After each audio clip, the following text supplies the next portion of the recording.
Zachary, do you think part of the reason why the MCU has been disappointing lately is because of Bob Chapek was over at Disney for a bit?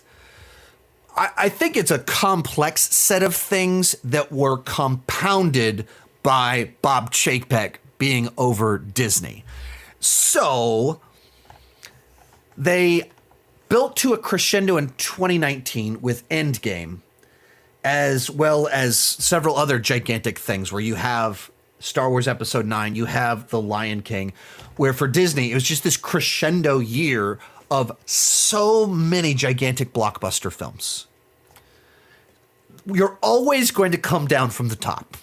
You can't stay on Everest. You can't live there. You got to come down. So it was always going to be a drop. And then that's compounded by they started Disney Plus right in that same window of time. Top of the world. Bob Iger's been running things for like 15 years. That's his crescendo. And the other piece of the crescendo was, and we're doing Disney Plus. Ta-da! We just bought Fox. Ta-da!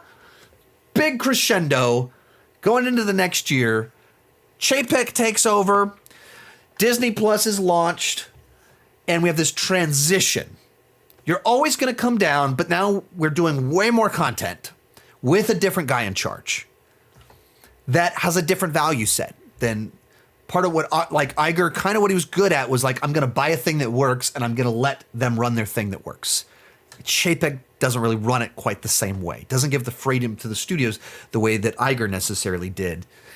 And then you also have COVID happen that disrupts it again. So we're coming down from the top. We launching a thing that spreads us thin. A new guy comes in, and new leadership always means there's disruption. And then COVID happens, which means massive disruption.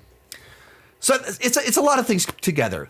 I think the big Chapek issue, I'm not an expert on this. This is just a thing that I've heard Campea talk about. Even hearing him talk about it, I need to read into more about what he's talking about.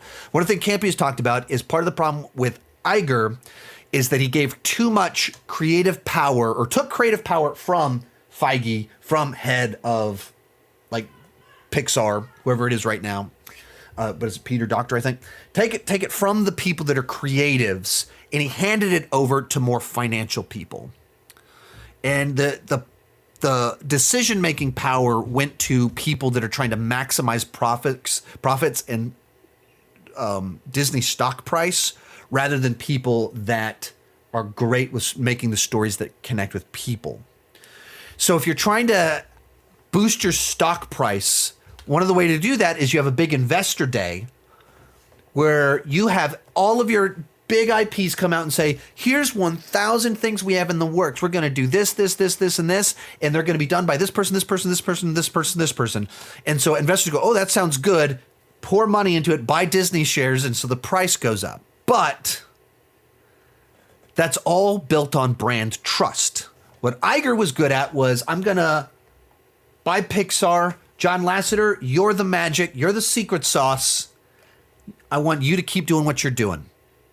You tell me how to keep being as successful. What do you need from me to be that successful?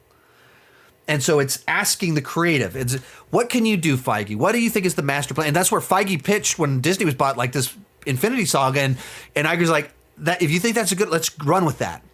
And you flip that under Chapek where it's like, hey, financial guys, what's going to drive up the stock price? Well, more content. Let's pump content into Disney Plus. Sounds good. All right, Feige, I need you to keep making three Marvel movies per year, plus I need 4 TV shows per year. That's what I need.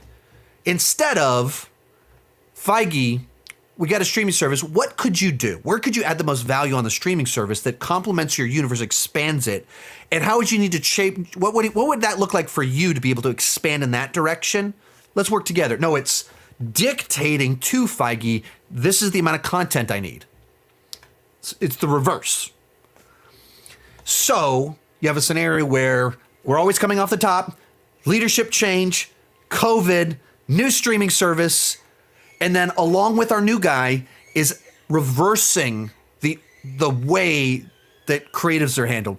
I don't know if you can hear, there's some kid fight going on in my whole Reddit. I'm just hearing kids screaming and my wife trying to sort through the chaos right now. I think it's dying down. But that's what I believe is kind of going on here. So then jump forward several years into this, it's not working. Stock price is dipping because the inflation of the stock price saying we're doing 1,000 things only works if brand trust is there. If we think those things are going to be good and we think they're actually going to happen. And a lot of them are getting canceled, and a lot of them have not been nearly as good as we thought they were going to be when they were announced at these investor meetings. And like in this book, they talk about how there was pressure on Kathleen Kennedy to announce projects that were way down the line and not safe bets. Like, please announce them to drive up stock prices because the stock price was down because of COVID. It's in the book. They talk about it. So that's where I think some of that is really kind of coming from, or where the issue is. Most of these clips are pulled from my Patreon live streams. I do about 6 live streams every single month for $2 per month, $20 per year. You can get access to all the exclusive videos and live streams for $5 per month. You get your name on my end card. At the top tier, you get a 30-minute video chat with me each month. The link down below in the description has more information.